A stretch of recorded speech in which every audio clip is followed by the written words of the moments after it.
Өнөөдрийн хичээлээр бид англи хэлний ирээдүйн цагийг илэрхийлэх will, be going to болон present continuous дүрмүүдийг IELTS-ийн шалгуурт нийцүүлэн хэрхэн зөв оновчтой хэрэглэхийг гүнзгийрүүлэн судлах болно. Ялангуяа эдгээр дүрмүүдийн нарийн ялгаа тэдгээрийг IELTS speaking part 1 болон part 2-нд хэрхэн уян хатан үнэн зөв ашиглаж өндөр оноо авах тактикуудад анхаарна. Бидний эхний сэдэв бол will-ийн хэрэглээ will-ийг бид ихэвчлэн ирээдүйд гарах үйл явдлыг таамаглах эсвэл яг одоо санаанд орсон урьдчилан төлөвлөөгүй шийдвэр гаргахад ашигладаг.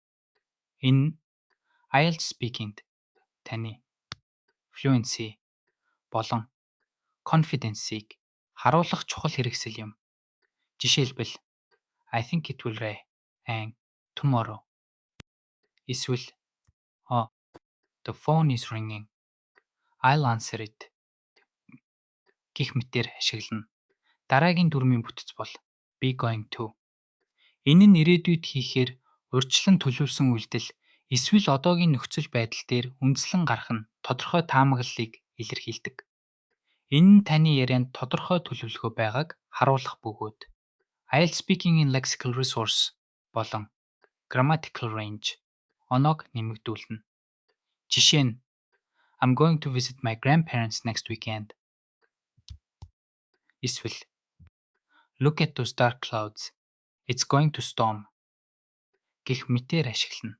Одоо бид present continuous-ыг ирээдүй цагт хэрхэн ашигладаг болохыг судалцгаая. Энэ нь ойрын ирээдүйд болох нь тов тодорхой цаг хугацаанд товлогдсон бүх зүйл нь зохион байгуулагдсан үйл явдлыг илэрхийлэхэд хэрэглэгддэг. Энэхүү бүтцийг зөв ашиглах нь таны grammatical range болон accuracy-г харуулж илүү байгалийн ярианы хэв маягийг илэрхийлнэ. Жишээ нь I'm meeting Sarah for dinner tonight. Эсвэл Trey is leaving at 7 PM гэх мэтээр ашиглана. Одоо will болон be going to-ийн ялгааг нарийн авч үзье.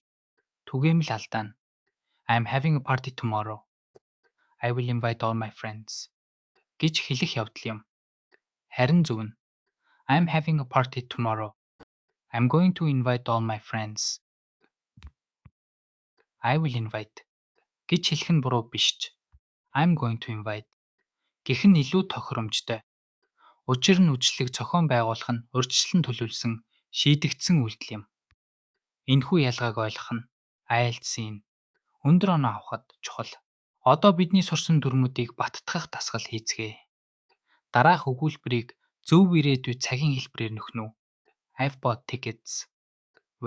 Zot fly to London next month. Сонголтууд нь will fly, are going to fly, are flying. Зөв хариулт бол are flying. Учир нь нислэгийн тасалбар авчихсан тул энэ цаг хугацаанд товлогдсон бүрэн зохион байгуулагдсан үйл явдал юм. IELTS speaking-ийн part 1 болон part 2-нд ирээдүйд цагийг хэрэглэхдээ хэрхэн илүү оновчтой байх тактикийг авч үзье.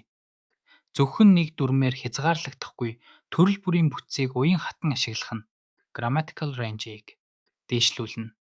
Жишээлбэл төлөвлөгөөний тухай ярихдаа I'm planning to, I intend to, I'm going to гэх мэтээр эхлэх нь таны lexical resource-ийг баяжуулна. Харин яг одоо гаргасан шийдвэр эсвэл таамаглал дэвшүүлэхдээ I think I'll эсвэл I suppose I'll гэх нь таны ярианд байгалийн өнгө аяс нэмнэ. Өнөөдрийн хичээлээр та бүхэн ирээдүйн цагийг илэрхийлэх will, be going to болон present continuous дүрмүүдийг хэрхэн зөв оновчтой ашиглах талаар сурч авлаа.